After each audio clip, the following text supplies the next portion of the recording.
overtime. De l'apéro. De l'apéro. Est-ce qu'ils prennent l'apéro à la Maison Blanche ? À mon avis, En ce moment, c'est ils n'ont pas le choix en ce moment, parce qu'il y a des choses à oublier. une petite seringue, une petite nitroglycérine, un apéro. Ah là, à Putain, mon les avis, Wizards, là... faut qu'on en parle rapidos. Combien ils sont, Alex ? Ils sont... 9 victoires, 14 défaites. 9 victoires, 14 défaites. Ils sont, si je ne dis pas de bêtises, 12e de l'Est. C'est ça ? Ce qu'on avait tous prévu, puisqu'on les avait mis tous les deux dans le top 8. Nous, on les a mis en play-off. Hein, c'est pas gagné. C'est pas fini. Mais c'est pas gagné. C'est pas gagné. C'est ça le pire. Alors, c'est pas fini, c'est pas gagné, mais c'est dégueulasse. Ouais, Ça, c'est par contre, dégueulasse, on est ça, par sûr et contre, c'est certain. sûr. Alors ça, c'est une assurance. On sait pas où ils vont finir dans le classement. Par contre, on est sûr que c'est dégueulasse. Dernier match, tu perds contre Miami. La veille, tu gagnes contre Denver. Typique. Alors déjà, il Wizards de n'y a cette année. aucune régularité dans quoi que ce soit. Rien. Que ce soit 24 offensif, heures, défensif. 24 heures. Il n'y a rien. Le banc, ça s'engueule déjà. Les joueurs du 5 ne s'entendent pas. C'est n'importe quoi. Qu'est-ce qui se passe ? Quel est le point, surtout l'axe ? Parce qu'on sait qu'il y a beaucoup de monde qui a voulu parler des Wizards avec nous. Quel est l'axe qui, toi, te saule le plus ? Là, Ah, qui me saoule le plus ? Ouais. Bah, c'est de retrouver le Scott Brooks que j'aimais pas déjà au Thunder. Et on le voit bien, que Scott Brooks a fait illusion au Thunder parce qu'il avait 2 joueurs absolument exceptionnels dans son roster, voire même à une période il en a eu 3, et que du coup il arrivait à jouer, mais Westbrook n'a pas de philosophie de jeu. Westbrook ne fait... Scott Brooks, pardon, n'importe quoi. Ouais, bah, c'est parce que je pense à Westbrook quand je dis Scott Brooks. Le fan jusqu'au bout. Ouais, vas-y. Non, c'est Westbrook, Scott Brooks. Eh bah, n'empêche que tu lui enlèves Scott Brooks. Westbrook. Regarde, Scott Brooks. Tu lui enlèves Westbrook, tu lui enlèves KD, tu lui mets John Wall et Bradley Beal à la place du temps du Thunder. Tu crois que ça va en finale NBA ou pas ? Bon, voilà, on est d'accord. Okay. On est bien d'accord. C'est Scott Brooks Donc, qui te... Ok. Ah bah, ça me dérange beaucoup parce que Très bien. j'aimais bien ce qu'il a fait avec les jeunes, il les fait jouer et tout. Par contre, au niveau tactique, surtout même sans parler de tactique très précise, c'est-à-dire en termes de philosophie de jeu générale, Oui. Scott Brooks, c'est un coach. J'aime pas regarder ses équipes jouer, très bien. ça me saoule. Il me fatigue ces équipes. Eh bah Il me fatigue. écoute, moi, j'entends pas bien. En effet, Le ballon ne bouge jamais, il y a que de l'ISO là-dedans. Il va falloir que je pense à te filer les Il me médocs fatigue. parce que sinon... Ouais. il Bah, va tu vois, moi, exploser. si j'étais fan des Wizards, je pense que je me mettrais à Je pense l'alcool que tu direct. feras même pas l'overtime. Ouais. Moi, évidemment, pareil, je pense que Scott Brooks, c'est un peu du ce qu'il fait, mais j'ai toujours tendance à penser que tu peux pas filer un cuistot, tu peux pas demander à un cuistot de faire le meilleur plat possible quand tu lui files des ingrédients de merde. Et ce que je veux dire par là, c'est Ça, je suis d'accord. c'est que Scott Brooks, quand on disait aussi playoff, etc. avec le Thunder, c'est qu'il avait un management au-dessus de lui. Je dirais, quand est-ce qu'on en parle du management de Washington ? Parce qu'il y a des trucs quand même...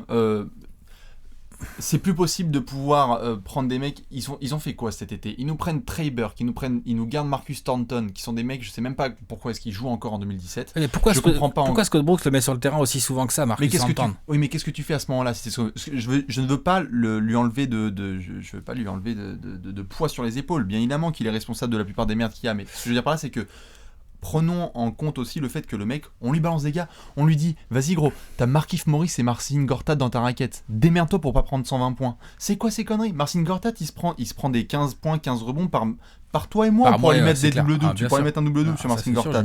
Markieff Morris, le mec, on le sait, toi tu le sais personnellement, c'est quand même un mec qui s'occupe. C'est quand même le mec qui s'occupe. C'est un tueur de vestiaire. Voilà, exactement. Parlons-en de John Wall et Bradley Beal, qui sont les plus gros leaders de l'histoire de la planète quand même, hein. On en parle niveau talent, c'est très bien, mais alors dans la tête, il y a leur problème de leadership énorme. Ça, Scott Brooks ne peut pas y faire grand chose, ça je suis d'accord avec toi. Je dis juste, voilà, par rapport au management, je pourrais te citer que 3 joueurs qui sont un petit peu bien dans leur crâne. Otto Porter, Ian Mahinmi et allez, Jason Smith, je te mets. Le reste, c'est n'importe quoi. C'est n'importe quoi. Marcin Gortat, le mec, 3e jour de la saison, il a dit on a le pire banc de la ligue. Le mec, tu viens de commencer la saison et tu dis ça. Même... Tu veux qu'il y ait quoi après le lendemain ? Ça va, ouais, ça va. En fait, vous êtes un banc de merde. À ce soir, l'entraînement. Enfin, non, mais Marcin Gortat, de toute façon, voilà. Markieff Morris, on l'a dit, etc. Et après, derrière, t'as quoi ? Kelly Oubre, on sent que c'est. Voilà, enfin bref. Et du coup, tout ça mis bout à bout. Moi aussi, ça me. Tout ça mis bout à bout. Ouais, parce que Wizards, ça nous énerve. Hein. Tout ça mis bout. Parce qu'il y a du talent, en fait, individuellement parlant. C'est juste mal foutu le truc. Sauf que c'est pas une NBA Live la vie, c'est tout. Non mais c'est mal foutu. Oui, mais bon. Donc alors après, l'humain en compte. Donc concrètement là, si t'étais, si je te promulguais proprio des Wizards, là, qu'est-ce que tu fais ? Vas-y.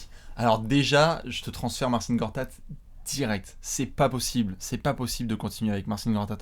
C'est un bon statisticien. Il va faire son 12-12. C'est plus possible. C'est plus possible. Tu prends quoi à la place ? Tu prends un pivot qui défend ? Vas-y, mais Jason Smith, je m'en fous. Rien que déjà au niveau du IQ, on va déjà augmenter, on va déjà doubler. Markieff Morris, je sais même pas ce qu'il fout encore là. Pareil. Je mettrais bien autoporteur en. Ça, c'est par contre, c'est plus coaching. Je mettrais bien autoporteur en 4. Joue petit. Il peut jouer 4 autoporteur. Mais tu mets qui en 3 parce que t'as pas de 3. Hein. J'aimerais bien développer Kelly Oubre. J'aimerais bien voir ce que ça donne. C'est un mec qui peut shooter tout à fait dans le corner. Ce que je veux juste expliquer par là, c'est que si je suis manager, je t'enlève Marcin Gortat. Markieff Morris, pareil, je le dégage. Ou je l'envoie à la Maison Blanche avec Trump. Comme ça, ils sont en train de faire leur business tous les deux tranquilles. On sait très bien. Et après. Et tu crois pas qu'il faut casser la paire Wall-Bill ? On y vient. On y vient parce que c'est vrai que si je suis vraiment manager, j'expose moi je te trade Bradley Beal. Je t'expose la franchise. Je pense qu'il faut garder John Wall, moi, plus que Bradley Beal. Je pense, après je peux me tromper. Hein. Moi je te garde Bradley Beal parce qu'il est sous contrat, ça va être trop dur de le refourguer. Par contre, je te transfère maintenant John Wall parce qu'il a une cote qu'il pourra pas avoir plus haute plus tard, je pense. Je pense qu'il a une cote. À quel âge maintenant John Wall, 25-26 ? Ouais, mais enfin là il y a une cote si tu veux. Tu vois, petit meneur, tu peux en trouver des meneurs. En tout cas, tu casses le nucléus, quoi. Tu casses le nucléus, bah ouais, je pense qu'on est d'accord. Là, ah bah ouais, le meilleur backcourt de la ligue, tu le casses alors. On-t-il dit, ouais, on-t-il dit. Putain, ils ont osé dire ça. Là, ils sont à non mais ça c'est quand même, tu vois ce que je veux dire, ça démontre tout le manque de 1 de maturité, 2 de mental et 3 de jugeote de ces deux gars-là, quoi. Merci Randy Whitman aussi. Hein. Alors, c'est clair que Randy Whitman n'a pas mis l'équipe sur les bons rails, comme on dit dans le jargon. T'as rendu la maison, elle était dégueulasse, c'était Projet X. Alors, entre un gagneur, un peu compétiteur quand même, on peut dire tout ce qu'on veut, mais John Wall, ça reste un compétiteur, un mec qui se bat et tout. Ouais. Ça perd de la balle et tout, mais par contre, il distribue, il se bat au rebond, il drive, bon, il faut qu'il travaille sur son shoot. Bradley Beal, il est fragile physiquement. Tout ça, ça marche pas, quoi. Ça marche pas. Donc faut... 9-14, ils sont ? Ouais, 9-14. Est-ce que ça va en play-off ? On les garde en play-off ? Vas-y, on les garde en play-off. Moi, je peux les garder en play-off parce qu'en fait, l'Est... est pourri. Je veux pas employer de mots vulgaires. Si. Mais c'est un gros bordel. Voilà, c'est un gros bordel. L'Est. Mais pas vulgaire. Hein. Non, pas vulgaire. Bordel, c'est pas vulgaire. C'est un gros bordel, ils peuvent y aller, vas-y. Ils peuvent y aller parce qu'en fait, l'Est, là, c'est un peu nimp. Hein. On les garde. On essaie de voir déjà à l'investiture de Trump ce que ça a donné, s'ils seront encore en vie, et puis après on verra. Ouais. On les check. Allez. Médoc.